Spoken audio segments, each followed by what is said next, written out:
Silencio sobre lo esencial.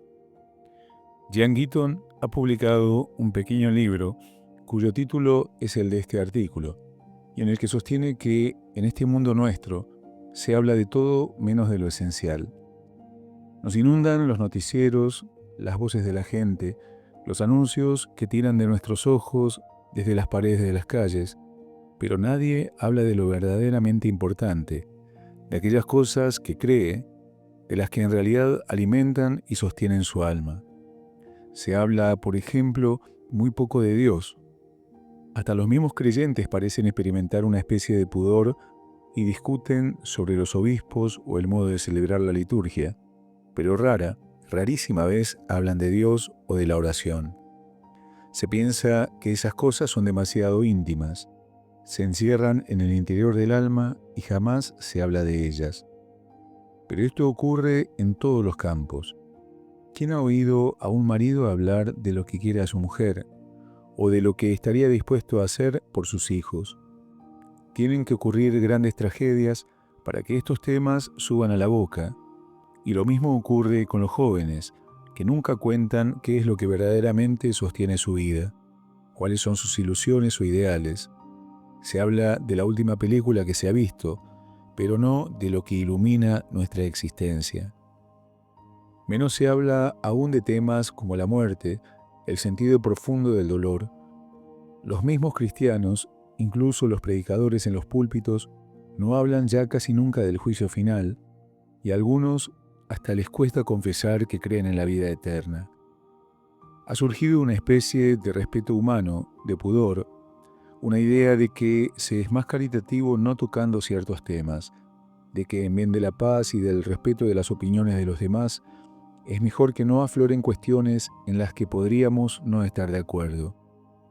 Y el resultado final es el silencio sobre aquellas cosas que todos reconocemos que son las verdaderamente importantes. ¿Y por qué ocurre todo esto?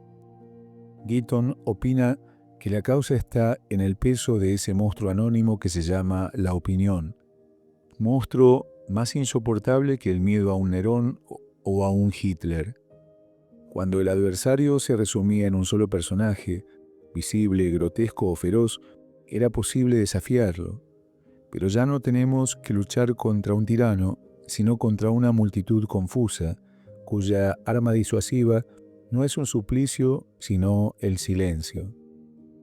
Es cierto, el gran monstruo que hoy pesa y gravita sobre muchas conciencias es precisamente el que dirán. Hay en el hombre contemporáneo, salvo excepciones claro, una especie de obsesión por ser como todos, por no ser considerado un bicho raro, espanto a que nos señalen y nos estigmaticen con aquellos calificativos que es un garca o al contrario, es un rebelde. No, todos queremos ser rebaño. Si nos preguntan, ¿tú eres creyente?, contestamos, sí, pero no beato.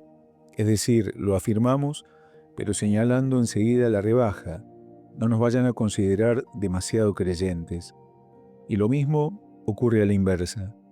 Hoy a los ateos les encanta llamarse agnósticos, porque eso les permite vivir como si Dios no existiera, pero sin pronunciarse demasiado sobre el asunto. Y lo mismo ocurre en mil problemas de la vida.